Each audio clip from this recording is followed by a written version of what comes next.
हम लोगों की इतनी परवाह क्यों करते हैं कि वो हमारे बारे में क्या सोचते हैं या उनकी हमारे बारे में क्या राय है, और हम उससे इतना ज्यादा डर जाते हैं।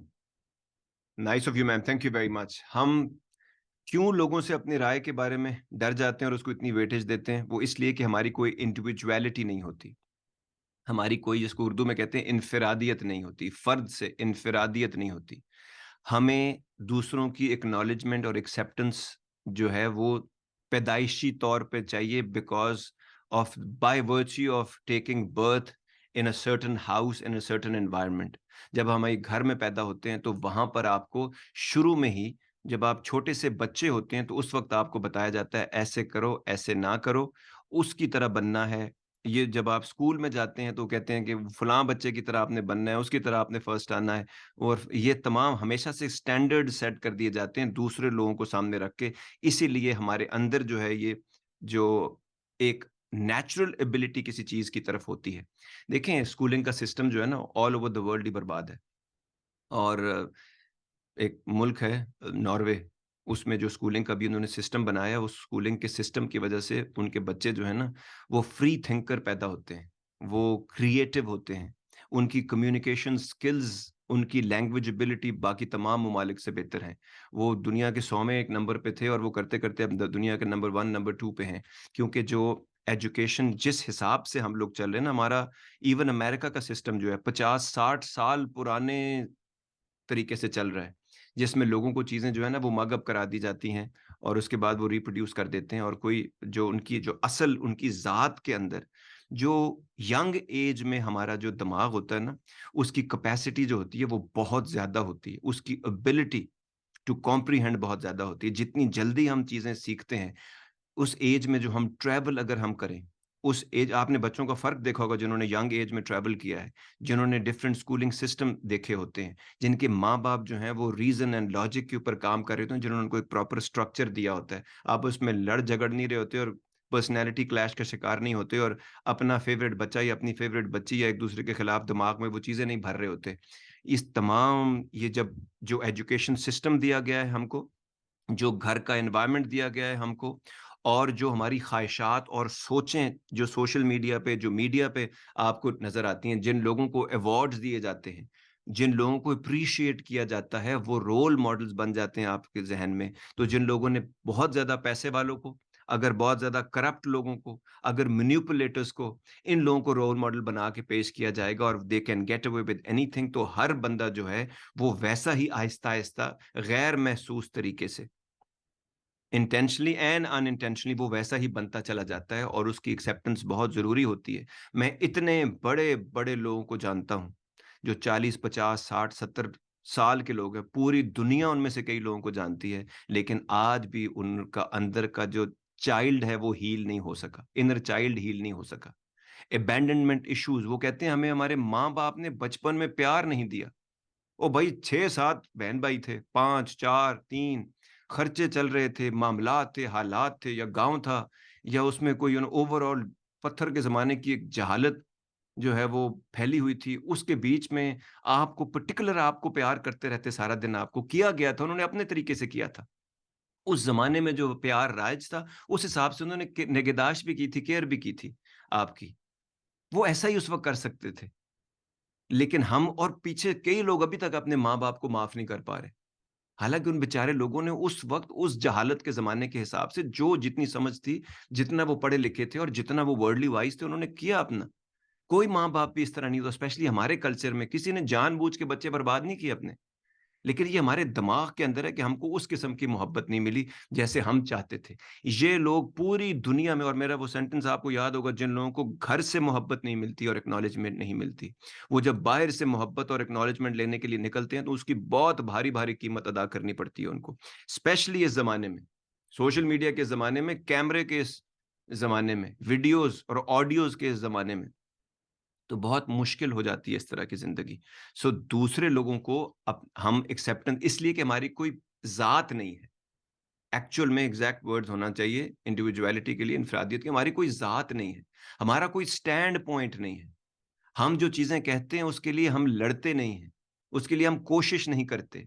वो प्रायोरिटीज में ही हमारी नहीं होती।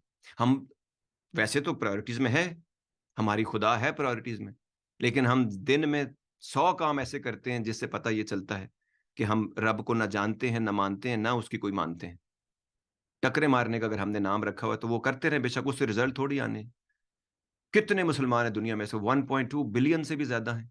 इनमें से कितनों ने, आप अगर इस नंबर को बिल्कुल नीचे लेके जाना चाहते हैं ना, और इसमें से बीमार किस्म की जज्बातियत रखने वाले मुसलमान अगर आप निकाल देंगे, ठीक है, और आप सिर्फ एक क्राइटेरिया रख दें, एक क्राइटेरिया जो हुजूर पाक ने दिया था और एक जो है वो वैसे आप क्राइटेरिया बना लें, क्योंकि उसके बगैर जिंदगी में कभी हिदायत नहीं मिलने वाली। इनमें से कितने लोगों ने कुरान तर्जुमे में उस लैंग्वेज में पढ़ा हुआ है जो उनकी अपनी लैंग्वेज है और उसको वो समझ पाए हैं और उसको प्रैक्टिकली अप्लाई करने की कोशिश करते हैं, क्योंकि वो हिदायत की किताब है। रब कहता है मैंने समझने के लिए इस किताब को अमल करने के लिए आसान कर दिया। एक बात। दूसरी बात, हुजूर पाक ने कहा था जो झूठ नहीं बोलता और जो दूसरों को फ़रेब नहीं देता। मुसलमान कुछ भी, कोई भी गलती गुनाह कर सकता है, लेकिन 2 नहीं करेगा, एक झूठ नहीं बोलेगा और एक फ़रेब नहीं देगा।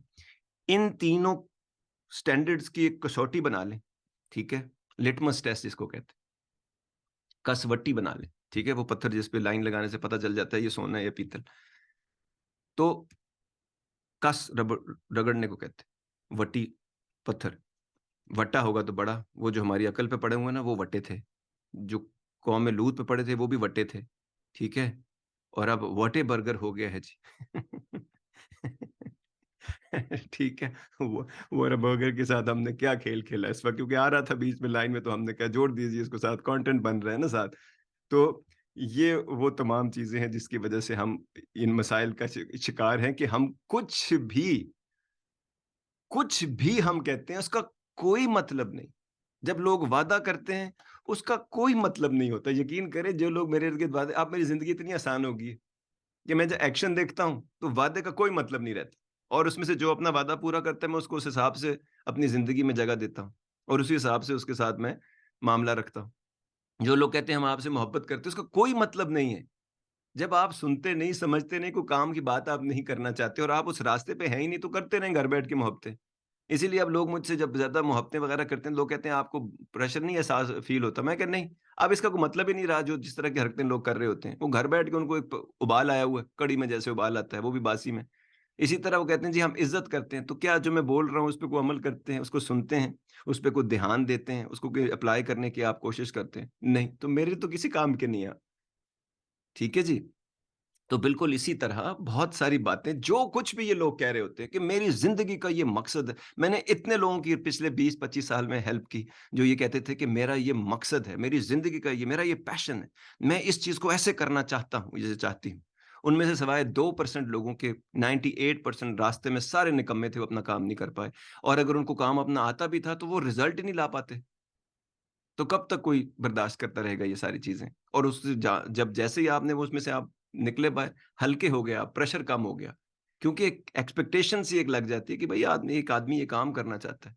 मैंने अपनी ज़िंदगी में जितने काम करना चाहता था, उसमें मुझे जिस-जिस बंदे ने हेल्प की, आज तक वो चाहे इस दुनिया में है या नहीं है, आज भी मेरी दुआओं से लेकर, मेरे सदक़ात से लेकर और मेरे वक़्त में उन लोगों का वक़्त होता है। वो मेरी ज़िंदगी के 6-8 लोग प्रायोरिटीज़ में हैं। मैं कुछ भी कर रहा हूँ, उनका अगर फ़ोन आ जाए, उनसे मुलाकात अगर करनी हो, उनके साथ शेयर करनी हो कुछ चीज़ें, उनकी डीप जो थॉट्स हैं, मीनिंगफुल थॉट्स, बिग टॉक जिसको पिछले दिन हम कह रहे थे, वो तमाम मैं उन लोगों के साथ करता हूँ। घंटों बात हो सकती है और बाकी लोग बर्दाश्त करना भी मुश्किल हो जाते हैं 5-10 मिनट के लिए।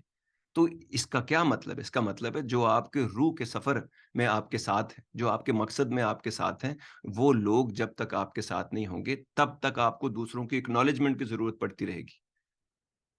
क्योंकि आपको लगेगा, इसीलिए आप जब सही होते हैं ना, ठीक काम कर रहे होते हैं, तो फिर आपको एक्नॉलेजमेंट की ज़रूरत नहीं होती। वही लोग जो अभी आपको एक्नॉलेज नहीं करते, वो बाद में सब कह रहे होते हैं, मुझे पता था कुछ ना कुछ करेंगी या कुछ ना कुछ करेगा ये बंदा। तो वो सारे लोग फिर वापस आ जाते हैं। तो इसीलिए लोगों की एक्नॉलेजमेंट नहीं है। रब क्या कहता है? रब के नज़दीक गलत सही क्या है? दुनिया जो मर्ज़ी करती रहे, सोसाइटी जो मर्ज़ी करती है, ये तो बदल जाती है। नॉर्म्स बदल जाते हैं, चीज़ों की एक्सेप्टेबिलिटी बदल जाती है वक़्त के साथ-साथ। अगर कोई चीज़ नहीं बदलती, तो रब का बताया हुआ गलत और सही, वो नहीं बदलता। वो जो कहता है, वो करता है। वो जो कहता है वही होता है, आगे भी वही होगा।